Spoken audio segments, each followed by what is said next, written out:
Hey Liz, Hey, Gwen. we have been out of town on spring break. We haven't been recording. Yes, and I have quite the doozy of a experience and learning that I feel like applies in work and in life. Um, and I wasn't expecting it. Um, so I'll share it with you. So for the third time, I took my kids to this a cattle ranch, a working cattle ranch in the very southeast corner of Oregon. And I'm not good with geography, so I actually haven't realized for the past 3 years that I've been like 20 miles from the Nevada border, but but I was. It So took 3 years. it only took 3 years for me to know that.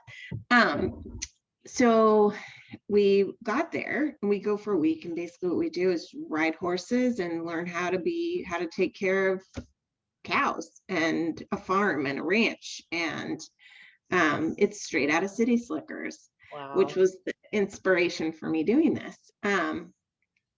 And my kids love it, but we've never come at this time of year, which is calving season. And so we got there. We drove 7 hours, so you can imagine how many times I got asked, "How long until we get there?"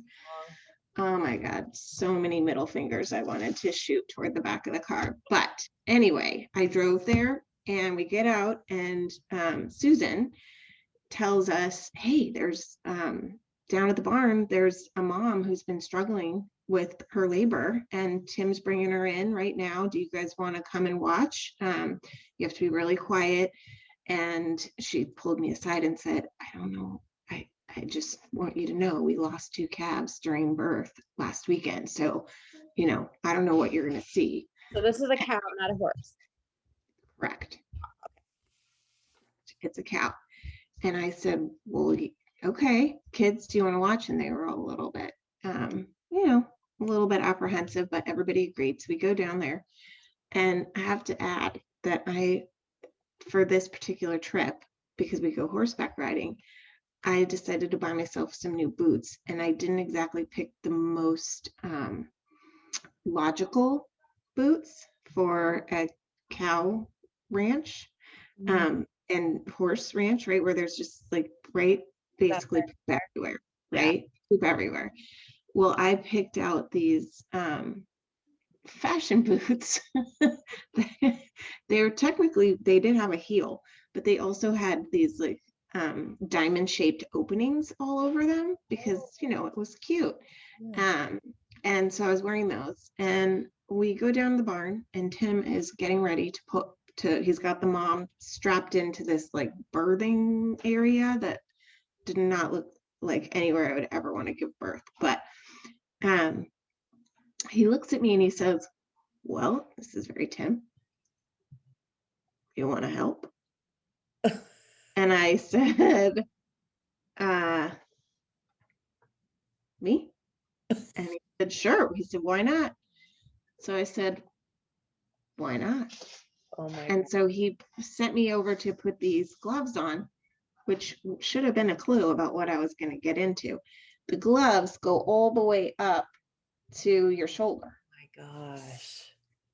And so I go around, I put the gloves on, I go around, and I see that the hooves of the baby are sticking out of this poor mama cow, Oh. and they're just stuck.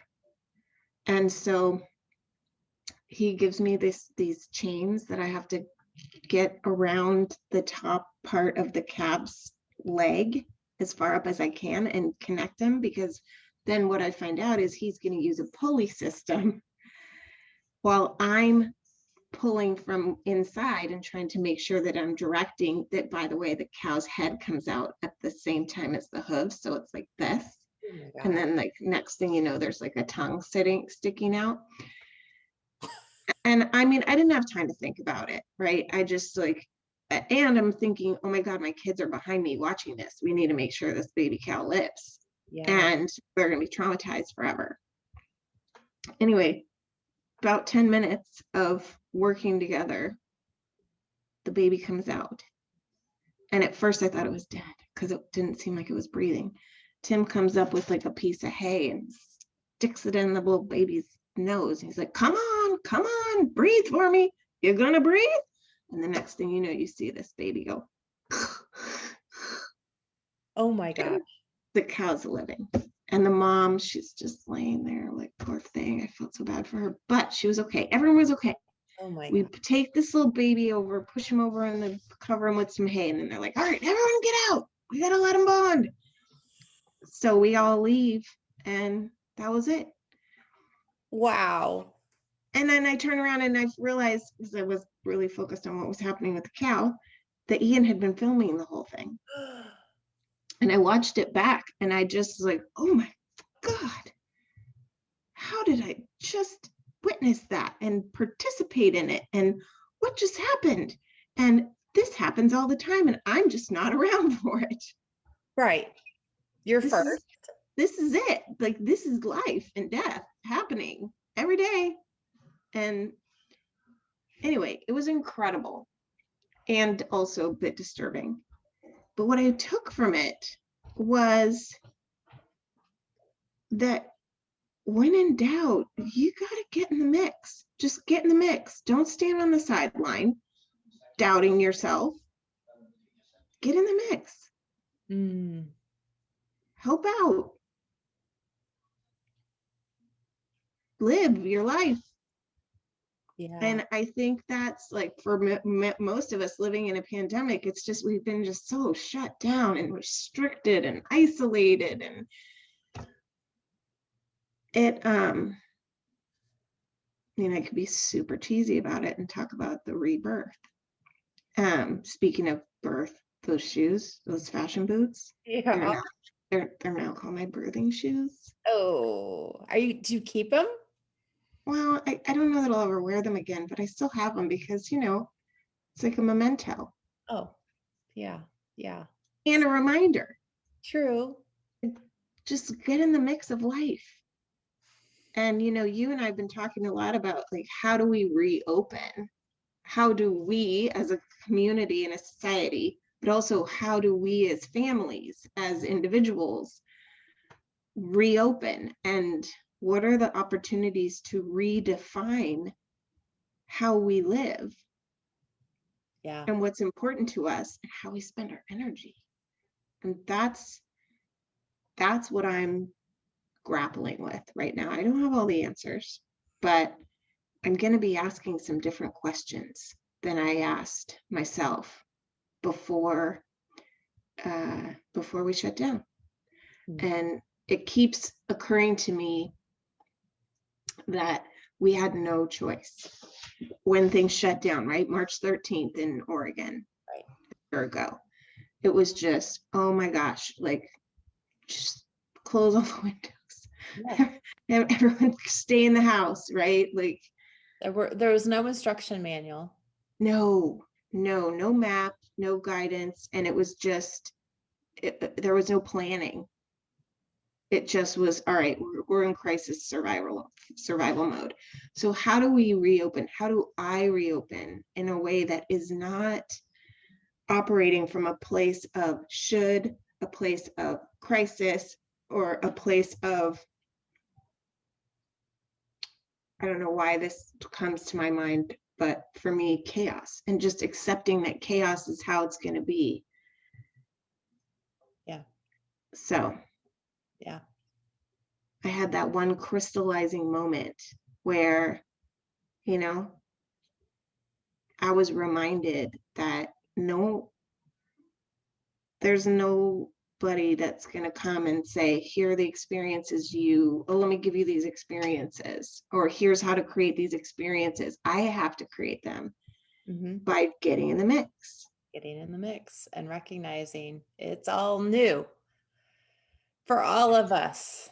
None of us ever have reemerged this holistically from crisis. Yeah, None of us have. I'm writing that word down, reemerge. What does reemergence look like? I love that. And I don't have all the answers either, But what I'm afraid of are the assumptions people are going to make, like just getting right back into it. And there's no getting right back into it. We're all different now. Mhm. A year later, we are different. We are changed.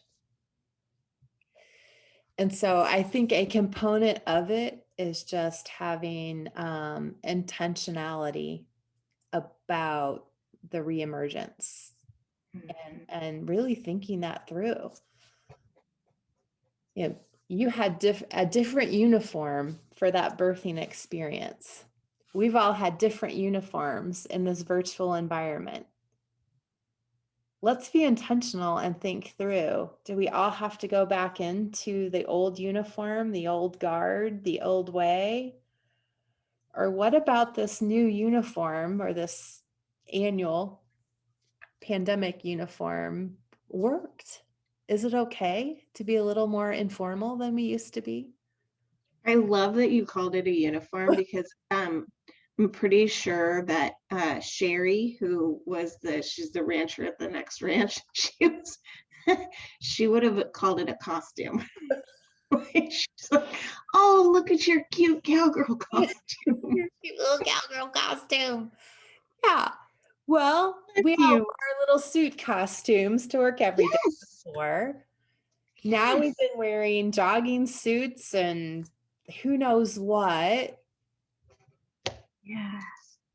before we whipsaw back into the old, just because. Right. What conversations do we need to be having with ourselves and our families and the people we work with just to double check that we're bringing with us everything that worked? Right. Did we have more authentic dialogue because we were dressed a little bit less formally through the Yeah. last year? If we did, then is dressing a little less formally a good thing in support of authenticity and transformation or not? I don't know. What's here's some questions I think that we should ask. What's important to me now? Mm-hmm. What's important to the people that I rely on and rely on me now? What was important to me before all of this that I need to let go of? Yeah. What do we need to unlearn from the Mhm. past? Straight from Hudson. Unlearn. Right from Hudson. And yet good. What do we need to let go of? What do we need to deprioritize? What do we need to unlearn from the past? Instead of all just getting caught back in this loop of back to normal. You know, some of that old back to normal stuff wasn't so good. Yeah. Yeah. Well, and then there's also some practical, what do I need to unlearn, right? Like I need to unlearn that yoga pants are actually business attire.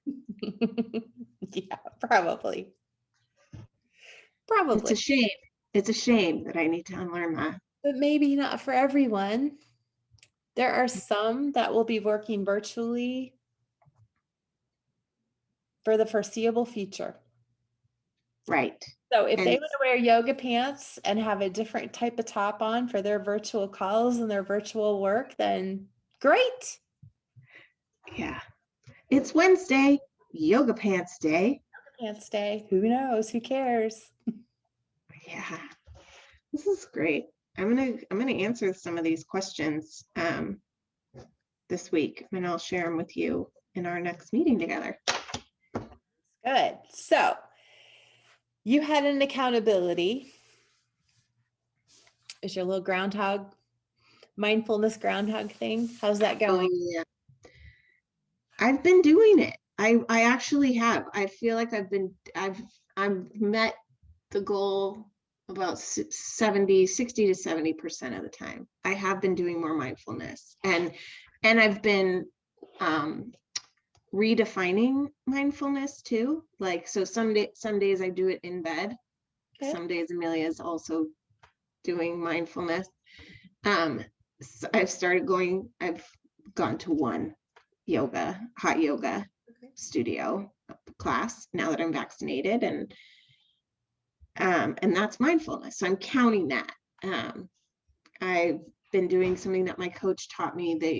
When I've been walking, trying to do a lot of walking, and so I can't remember the order of it, but it's like 5 things I see, 4 things I hear, 3 things I can touch, 2 things I can smell, and that in and of itself, it doesn't have to be like that. Your mind is a blank space, Yeah. but that you're converting your awareness into being present. So yeah, I mean, it's been 1 week, so we'll see how it continues.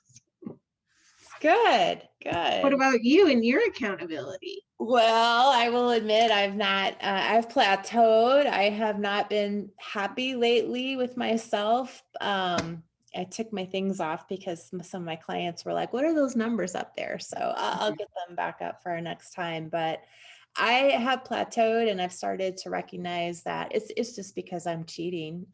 We're going to competitive cheer stuff on the weekends and eating out too much.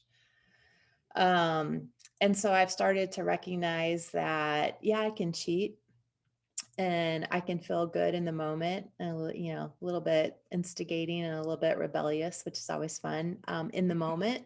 Mm-hmm. But what I feel later is kind of old. Mm-hmm. Makes me just feel old and tired. So in the last day or two, I've started just to reflect on, how do I feel after? And I proud and energized and feeling like going on a run because I've cleansed? Or do I feel old and tired and lazy and because I cheated yesterday or last night? So Mm-hmm. I'm working on my mind. I can connect with every single bit of that.